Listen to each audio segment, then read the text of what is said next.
Well, guys, welcome to Downtown Ray Melo. You're listening to the Entertainment Report on iHeartRadio, live from Dubai for Wednesday, November 25th, 2020, delivering some major stories and trends going on in the world of entertainment and beyond. You can follow the show on Facebook, Twitter, or Instagram. Facebook.com/Entertainment Report with Ray Melo, that's RAYMELO, on Twitter at The Enter Report, or on Instagram at The Entertainment Report. You can listen to the show anytime you want on iHeartRadio. Just go to iHeart.com or your iHeart phone app, search for The Entertainment Report, and it'll take you to the page. Universal Pictures is giving a glimpse of the Boss Baby family business. The studio released a trailer for the Boss Baby sequel Tuesday featuring the voices of Alec Baldwin, James Marsden, and Amy Sedaris. The preview opens with the now adult Tim, played by Marsden, and Ted, played by Baldwin, having grown apart. The brothers reunite at Christmas and discover Tim's daughter, Tina, played by Sedaris, is a secret agent for Baby Corp. On Tina's direction, Tim and Ted take a formula to become babies again. The trio team up to take Dr. Edwin Armstrong, played by Jeff Goldblum, an evil genius. Marsden replaced Miles Bashi and Tobey Maguire, who voiced young and older Tim in the first movie. The sequel also features the voices of Ariana Greenblatt, Eva Longoria, Jimmy Kimmel, and Lisa Kudrow. The Boss Baby family business is directed by Tom McGrath, who directed the first film. The movie opened in theaters. The movie will open in theaters March 26. The original Boss Baby is based on the Marla Frazee picture book of the same name. The film opened in 2017 and inspired the 2018 Netflix series The Boss Baby Back in Business. Neil Patrick Harris is signed on to star in the upcoming action comedy The Unbearable Weight of Massive Talent, starring Nicolas Cage. Pedro Pascal, Tiffany Haddish, and Sharon Horgan also star in the film, which features Cage as a fictionalized version of himself who attends the birthday party of a superfan played by Pascal for $1 million. The birthday party takes a dangerous turn, causing Cage to channel his on-screen roles in order to save the day. Harris will appear in the film as Cage's talent agent. Horgan will star as Cage's ex-wife, while Haddish plays a rogue government agent who forces Cage to go undercover against a criminal organization. Tom Gormanishian is directing the film, which he co-wrote with Kevin Eaton. The Unbearable Weight of Massive Talent is set for release March 19th.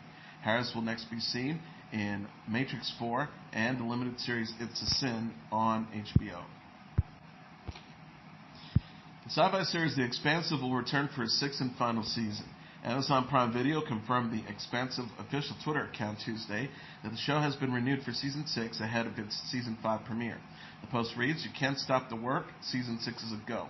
The Expanse is based on Daniel Abraham and Ty Frank book series of the same name, which is set in a future where humans have colonized the solar system. The TV adaptation is developed by Mark Fergus and Hawk Osby. Executive producers Andrew Kosev and Broderick Johnson said in a joint statement, "From the moment we committed to bringing this show to life until this final season, we have worked tirelessly to honor the visions of the writers. We have pride ourselves on having one of the most diverse casts on television and giving the platform to stories that matter." Showrunner Naren Shankar added, "The dedication and artistry of everyone who helps bring The Expansive to the screen is incredible. Our fans are awesome, and we cannot wait to get rolling on Season 6. The Expansive stars Stephen Strait, Dominique Tipper, Wes Chatham, Cass Anvar, who plays Alex Kamal, will not return for Season 6 following investigation into multiple allegations of sexual misconduct. Deadline set Season 6 is tentatively scheduled to begin production on January 20th. The Expansive premieres in December in 2015 and aired its first 3 seasons on Sci-Fi. The series moved to Amazon Prime Video in Season 4 and will premiere its 5th season December 16th. Megan Suri has joined the cast of the Netflix series Never Have I Ever. The streaming service announced Monday that Suri will appear in the show's upcoming 2nd season. Never Have I Ever is created by Mindy Kaling and Lang Fisher.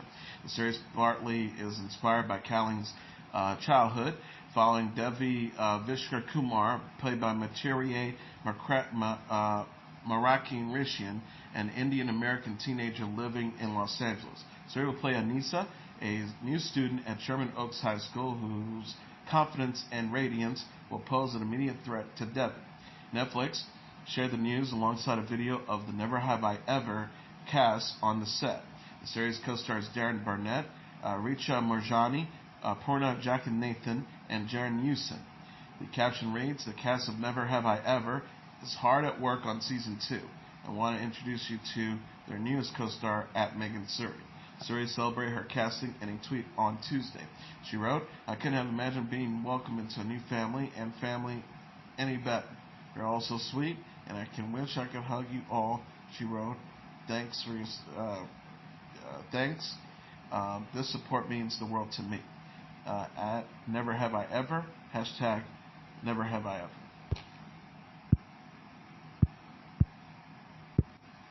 Kim Zolciak says her longtime psyche, Grandma Rose, is undergoing chemotherapy. The 42-year-old television personality gave a health update on Rose during Monday's episode of Watch What Happens Live. Rose appeared on Zolciak's show, Real Housewives of Atlanta, and Don't Be Tardy. On Watch What Happens Live, Zolciak was asked how Rose is doing during the COVID-19 pandemic and if she has performed any readings lately.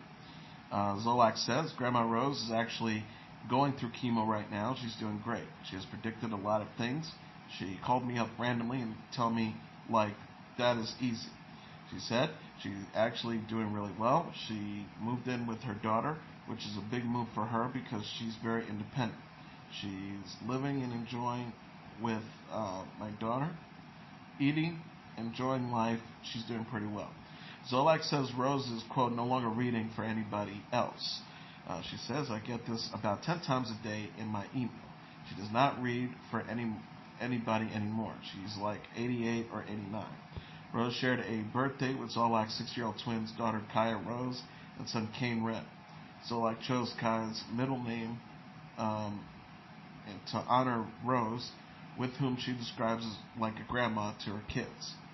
Zolciak has 4 children, Kai, Kane, and sons Cash and Croy, with her husband Corey Brennan. She has also parents to daughters Ariana and Brielle from previous relationships. On Watch Happens Live, Zolciak played a game Kim, Z, Ari, and Brock, where she asked to name if close-up photos were of her or her daughters Ariana and Brielle. This is star Mandy Moore is discussing her experience with filming the show while pregnant. During Monday's episode of Late Night with Seth Meyers, Moore laughed at how her real-life pregnancy didn't line up with her characters on the NBC series. Moore is 7 months pregnant with her first child, a son, with her husband, musician Taylor Goldsmith.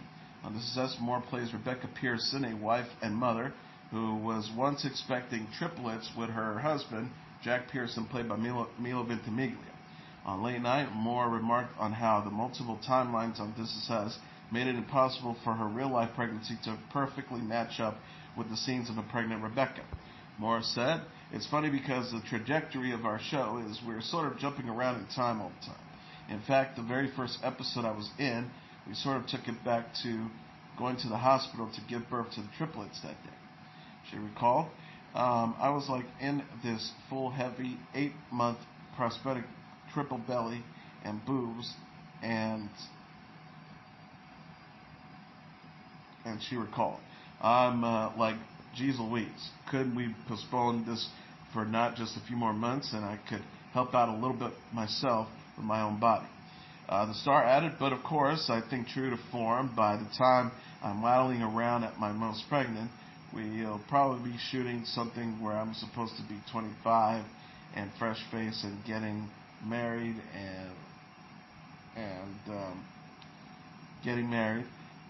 and something ridiculous. So that's just I sort of come to expect from the job." Earlier in the interview, Moore confirmed that she watched YouTube videos of people giving birth to triplets to prepare for a role in This Is Us. She said, I've tried to actually forget the trauma that I endured watching those videos because some of them are just downright terrifying. So yes, I'm very grateful. I'm just having one child at a time. Moore announced her pregnancy in Instagram in September. She wrote, Baby Goldsmith coming to Netflix. Moore and Goldsmith, the frontman of the band Dawes, married in November 2018.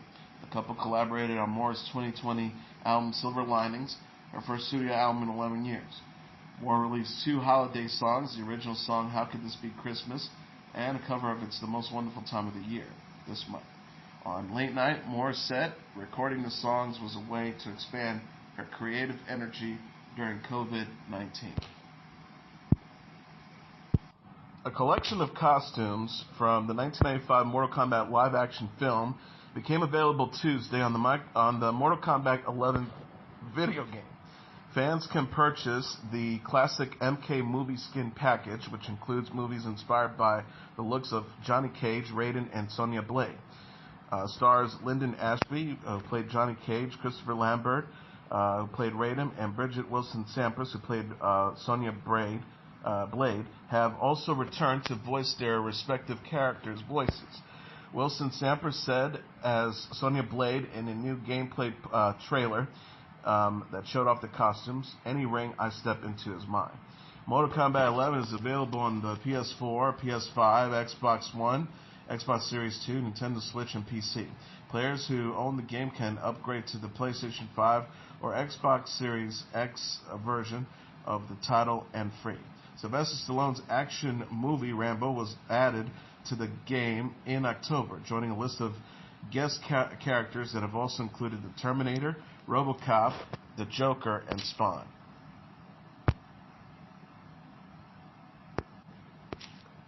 Glee alum Amber Riley is happily engaged to be married. The 34-year-old actress announced her engagement to her boyfriend, entrepreneur Deshaun Black, in an Instagram post Monday. Riley wrote, "This was a time when I thought I didn't deserve or want this kind of love. I'm looking at a man who changed my mind. My time by myself, loving on myself, getting comfortable with myself, prepared me for you and prepared me for this." She said, "I'm so proud to say I'm the future Mrs. Black. I love you at Deshaun Black Official, and I thank you for your patience, your friendship, and your partnership. What God has joined together, let no man separate. Hashtag happily engaged, hashtag engaged, hashtag Black love." Black confirmed the news in a post on his own account. He wrote, "Fellas, when a woman looks at you like this, it's a clear indication that you've done the right thing. Now, when she delivers unconditional love that you've never experienced, it's another clear indication that you found the one." He said, "Only a fool would let someone as special as this slip away. So I did what any wise man would do and put a ring on it. I love you to pieces," at Miss Amber P. Riley, or should I say the future Mrs. Black. Riley's Glee co-stars Jenna Ushkowitz, Glee writer and executive producer Michael Hitchcock, and singer Sheila were among those to congratulate the couples in the comments. Hitchcock wrote, "That's fantastic news. Congratulations, Amber. You deserve all the happiness life has to give." Sheila says, "Oh, sis, this brings tears to my eyes. Love you and wish you guys the very best." Riley confirmed her relationship with Black in October. Riley played Mercedes Jones on Glee, which ended in 2015 after 6 seasons on Fox. She has since starred in the West End production of Dreamgirls and recently appeared in the film Infamous.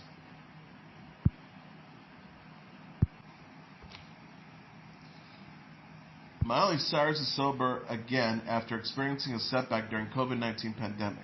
The 28-year-old singer and actress said on Monday in an interview with Zane Lowe for Apple Music that she's 2 weeks sober following a relapse. Cyrus says, "Well, I, like a lot of people, being completely honest, during the pandemic fell off. I fell off and I realized that I'm now back on sobriety, 2 weeks sober, and I feel like I really accept it this time." Cyrus says she isn't dwelling on her relapse and is focusing on moving forward. She said, "One of the things I use is don't get furious, get curious. So don't be mad at yourself, but ask yourself what happened." Cyrus says she doesn't think everyone should be sober and that, quote, "everyone has to do what is best for them."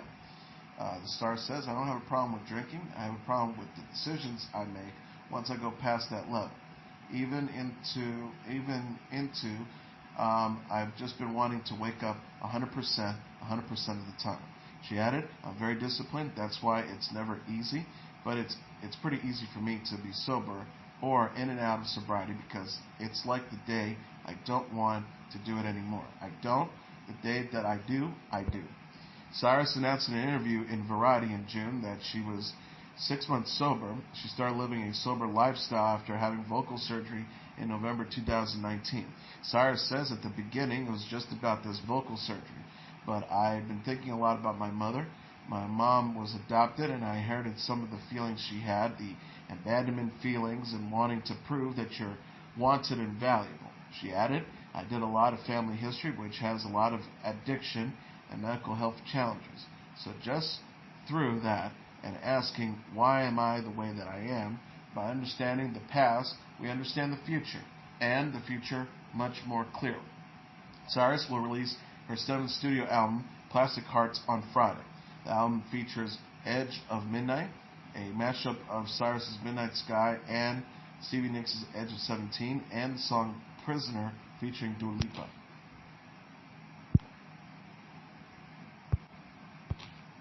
The Recording Academy announced on Tuesday the nominees for the 63rd Annual Grammy Awards, with Dua Lipa, Taylor Swift, Beyonce, Post Malone, and Megan Thee Stallion receiving multiple nominations. Lipa's Don't Start Now, Beyonce's Black Parade, Black Puma's Colors, Doja Cat's Say So, Billie Eilish's Everything I Wanted, Post Malone's Circle, and Megan Thee Stallion's Savage, featuring Beyonce, are nominated for Record of the Year. Folklore by Taylor Swift, Hollywood's Bleeding by Post Malone, Future Nostalgia by Dua Lipa, Women in Music Part 2 by Haim, Jesse, Volume 3 by Jacob Kohler, Everyday Life by Coldplay, Black Pumas by Black Pumas, and Chilombo by Janae Aiko are nominated for Album of the Year. Beyonce's Black Parade, Swift's Cardigan, Roddy Ricch's The Box, Malone's Circle, Lipa's Don't Start Now, Edith's Everything I Wanted, hers I Can't Breathe, and J.P. Sax's If the World Was Ending featuring Julia Michaels are competing for Song of the Year. For Best New Artist will be decided between Megan Thee Stallion, Noah Cyrus, Phoebe Bridgers, Ingrid Andress, D Smoke, Doja Cat, Chica, and Katrinada. Justin Bieber's Changes, Lady Gaga's Chromatica, Lipa's Future Nostalgia, Harry Styles' Fine Line, and Swift's Folklore were nominated for Best Pop Vocal Album. Best Rap Performance includes Deep Reverence by Big Sean featuring Nipsey Hussle, Bop by The Baby, What's Poppin' by Jack Harlow, The Bigger Picture by Little Baby, Dior by Pop Smoke, and Savage by Megan Thee Stallion featuring Beyonce. Miranda Lambert's Wild Card, Little Big Town's Nightfall, Ingrid Andress' Ladylike, Brandy Clark's Your Life Is Like a Record, and Ashley McBride's Never Will are nominated for Best Country Album. Brown Skin Girl featuring Beyonce, Life Is Good by Future featuring Drake, Lockdown by Anderson .Paak, Adore You by Styles, and Goliath by Woodkid are up for Best Music Video. For Alternative Album, Fontaine DC's A Hero's Death, Michael Kiwanuka, Grace Potter's Daylight, Sergio Thompson's Sound of Fury, and The Strokes' new album are nominated. For the Best Comedy Album, Tiffany Haddish for Black Mitzvah, Patton Oswalt's I Love Everything, Jeff Gaffigan's The Pale Tourist, Bill Burr's Paper Tiger, and Jerry Seinfeld's 23 Hours to Kill are nominated for Best Comedy Album. Chairman and Interim Recording Academy President CEO Harvey Mason Jr. announced nominees along with Pepe Aguilar, Yoli Aladi, Nicola Benedetti, Lauren Daigle, Megan Guten, Agmoa Heap, Gail King, Megan Thee Stallion, Lipa, and Sharon Osbourne. The Daily Show's Trevor Noah will be hosting the Grammy Awards, which takes place on January 31st. Noah said in a statement, despite the fact that I'm extremely disappointed that the Grammys have refused to have me sing or be nominated for Best Pop Album, I'm thrilled to be hosting this auspicious event. He continued, I think as a one-time Grammy nominee, I am the best person to provide a shoulder to all the amazing artists who do not win on the night, because I too know the pain of not winning the award. This is a metaphorical soldier, so I'm not trying to catch corona. See you at the 63rd Grammys. The 2021 Grammy Awards will air 8 p.m. Eastern Standard Time on CBS. The Grammys premiere ceremony will live stream on Grammy.com at 3 p.m. Eastern Standard Time on the same day. And that is your entertainment report for Wednesday, November 25th, 2020. I'm your host, Mr. Downtown Melo. I'll be back on Monday to deliver some major stories and trends going on in the world of entertainment and beyond. You can follow the show on Facebook, Twitter, or Instagram. Facebook.com/The Entertainment Report with Raymelo. That's RAYMELO. On Twitter at The Enter Report, or on Instagram at The Entertainment Report. You can listen to this episode or any previous episodes of The Entertainment Report anytime you want on iHeartRadio. Just go to iHeart.com or your iHeart phone app, search for The Entertainment Report, and it'll take you to the page. Everyone, happy Thanksgiving, good night, and God bless you all.